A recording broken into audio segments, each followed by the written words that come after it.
سجيني مر بتحديات كبيرة.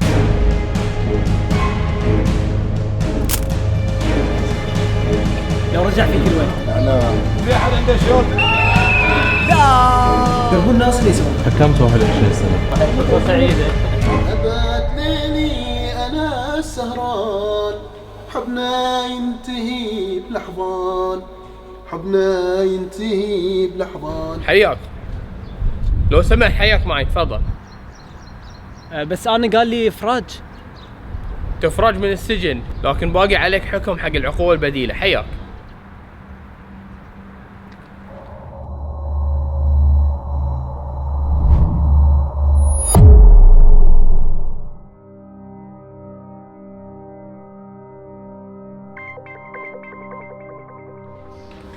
عمر فاروق.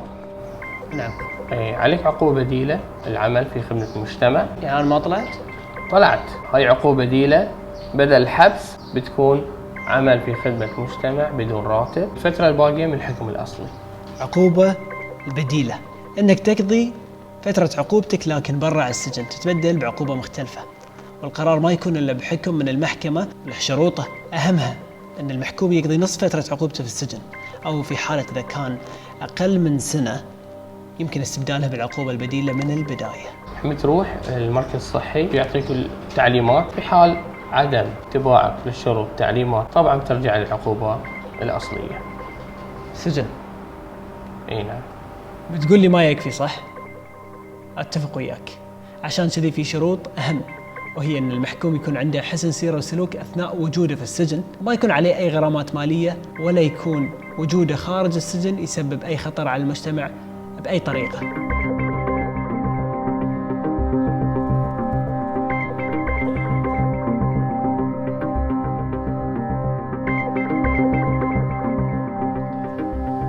السلام عليكم. عليكم أنا السلام. مرحبا. أنا أخوي مال العقوبة البديلة. حياك تفضل. انت شيء اسمه استبدال عقوبة، انت جاي هني اليوم موظف ويانا، حالك حال اي موظف عادي، لك بصمة الدخول والخروج وتلتزم بالقوانين نفس الموظفين. والعقوبة البديلة أنواع حددها القانون يحكم فيها القاضي. خلني أشرح لك. من أنواعها الإقامة الجبرية، بحيث يحددون لك مكان، مثلا بيتك تكون فيه طول فترة عقوبتك. عندنا عقوبة حظر ارتياد أماكن محددة، خلينا نقول صارت هوشة بين شخصين، واحد تعدى على الثاني، بتكون عقوبته إنه ما يدخل أماكن محددة، ويتم مراقبته إلكترونياً بأي وسيلة إلكترونية، من ضمنها الأسوار اللي يركبونها عليك ويراقبون تحركاتك. من العقوبات بعد عدم التواصل مع أشخاص أو جهات معينين. وعندك عقوبة إصلاح الضرر، فكرتها ببساطة أنك مثل ما أتلفت الشيء ترجع وتصلحه.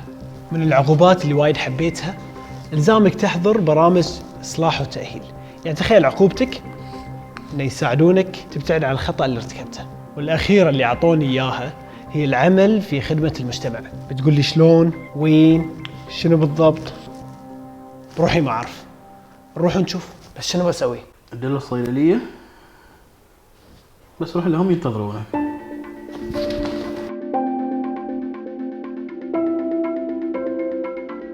السلام عليكم. عليكم السلام. أخوي أنا قالوا لي أجي أشتغل في هاي المكان. هاي المكان تعبئة ما صيدلية، كميات الكبيرة نحطهم فيها أكياس. أوكي. نعم. أنت تشتغل هني؟ أنا أشتغل مؤقتا كاستبدال عقوبة. أنت نفسي؟ نعم. أنا بعد عقوبة بديلة. استبدال عقوبة. شلونك؟ لله. أنا أول يوم عاد. أسبوعين الحين. أسبوعين. نعم. وقضيت فترة في الحبس؟ 14 شهر. بس يبا أنت كبير، كم عمرك؟ أنا عمري 69 سنة. التهمة شنو؟ شيك بدون رصيد. أقدر أساعدك؟ تفضل. شنو أسوي؟ كل شيء اشتريت. تدخل السجن لأول مرة بعد 69 سنة، شنو كان شعورك؟ طبعا متضايق، ما في يد حيلة يعني، لازم تقضي المدة. شنو كانت تجربتك في السجن؟ أول شيء إنها أثرت علي إن ما عندي ما أشتغل. كنت تشتغل أوريدي؟ أول كنت رجل أعمال. رجل أعمال؟ هنا وقف الشغل كامل؟ وقف الشغل كامل. لما استبدلوها بالعقوبة البديلة؟ لا ارتحت طبعا. أهم شيء إنها تاخذ حريتك، يعني أنت غير مقيد، اللهم إنك أنت تداوم هالسبع ساعات. بصراحة يعني كنا يد.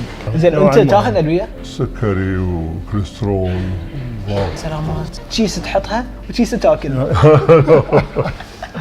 هاي بعتمها الله ثاني. يحفظك ان شاء الله. عمر، نعم. نقلنا قسم المختبر.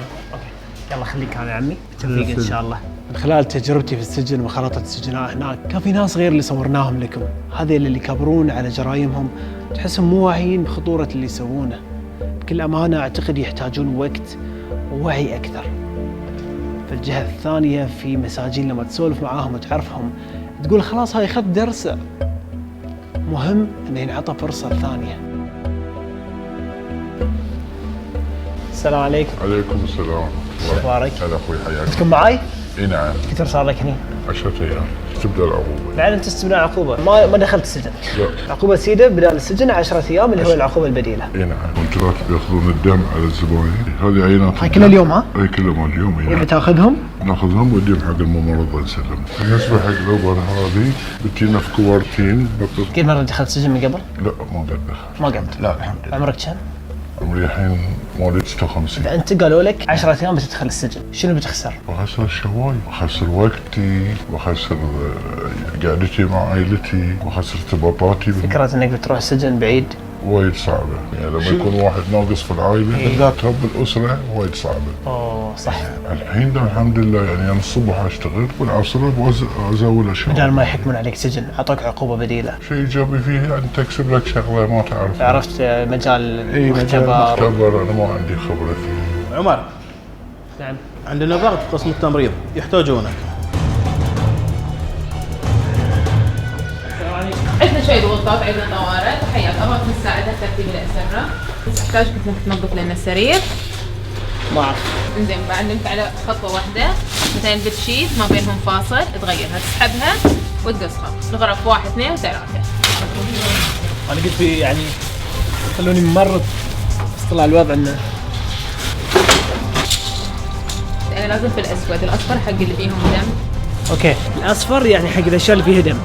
لازم نقطهم مو اللي واضح في العاده صح؟ تعرف ما تقصصهم علشان يكفي حق جميع المواد. في فكرة حلوة بالنسبة للعقوبة البديلة انه يتم اختيار العمل للمتهم بحيث انه يأهله ويكون مرتبط بجريمته. مثلا شخص طاف إشارة حمراء وتسبب في حادث، يتم توظيفه في مستشفى في قسم الطوارئ، يشوف الحالات الطارئة يوميا اللي في يوم من الأيام هو كان السبب فيها. في حالة طارئة يغير. شفتوا شباب؟ emergency on victims. ما صار.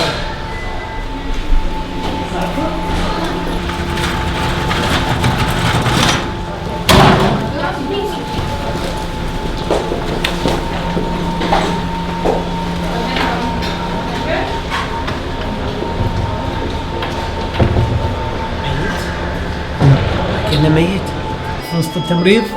جات حالة طوارئ، طالع زبال من خشبة من حلجة، الحين قاعد يقولون انه ما في نو بريثينج نو بلس، يعني ما في فكرة انه انا طالع من السجن جاي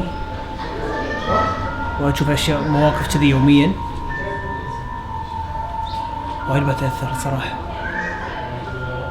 أنت مسؤولة عن توظيف ذيل المحكومين بالعقوبة البديلة. أي. في وجهة نظر بالنسبة لي يمكن وبالنسبة حق وايد ناس في المجتمع، الحين أنت على أي أساس تكون ناس طالعين من سجون، ناس مجرمين. هذين يعني بشر مثلنا وجزء اساسي من المجتمع، فهم اليوم يغلطون لازم احنا نساعدهم بتصحيح الخطا ويعيدون حق الطريق الصحيح. احنا طبعا مؤمنين بالقضاء، مؤمنين بالاحكام اللي اعطوهم وتنفيذهم حق الاحكام.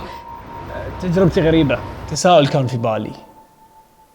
في اشخاص عندهم العلم والمهارات اكثر من انهم يشتغلون شغلات بسيطة، هل ممكن تكون عقوبتهم ان المجتمع يستفيد من علمهم؟ سلام. السلام ورحمة الله. حياك الله الله. يحييك. اوكي، فانت ابو خليفة، انت ما قد صارت عليك قضية في حياتك؟ نهائيا. لا سجن؟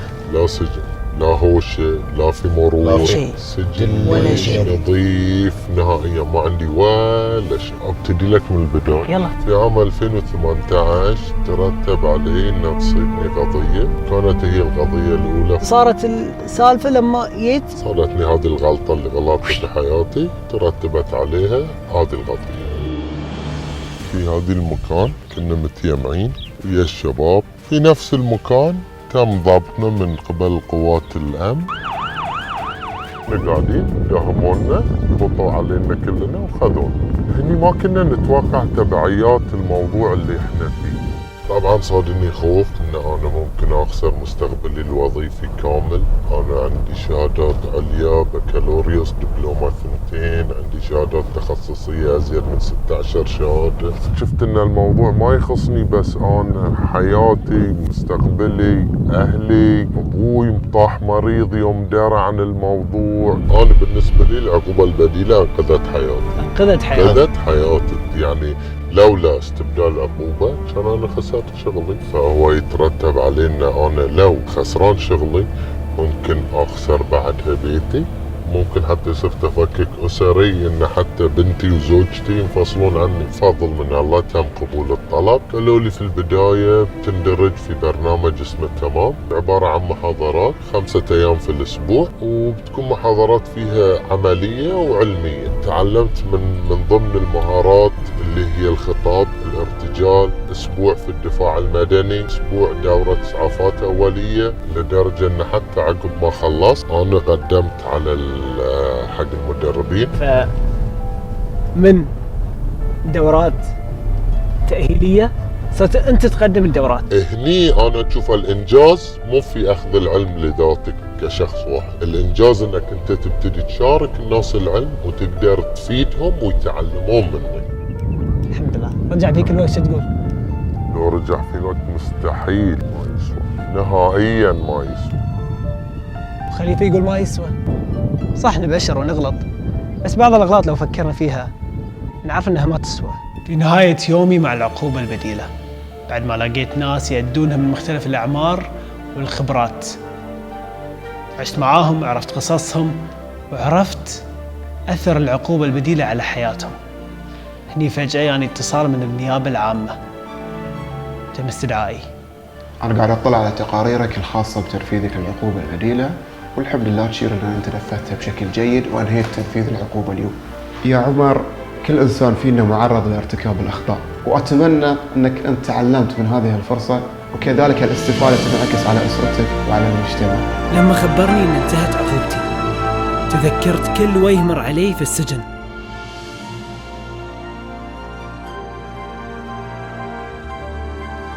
وهني كانت الفكرة. عندي طلب واحد بس. نعم تفضل. ودي أرجع السجن ليوم واحد. ترجع السجن؟ أرجع السجن.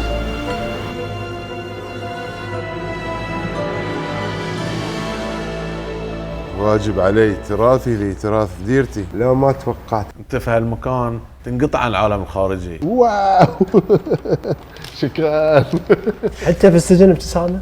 حتى في السجن ابتسامة، معنويته قوية. أحبك لو تغيب وراضي بالأمل، غرامك شي عجيب وطبعك ما حصل.